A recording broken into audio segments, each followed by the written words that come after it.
How to change your tag on Discord. Hello guys, in today's video I'm gonna show you how to change your tag on Discord app easy and fast.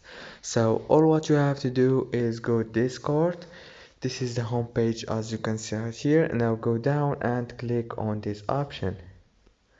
After you click on this option, this is my tag right here as you can see, and if I want to change it, all what you have to do is go to the second option right here and click on my account.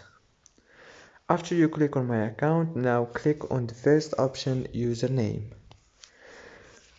and right here click on the tag and you can change it easy and fast. As you can see right here, trying to change your name, subscribe to Discord Nitro to choose your own. It's actually very easy to subscribe to the Nitro from here as you can see, and there is many options right here.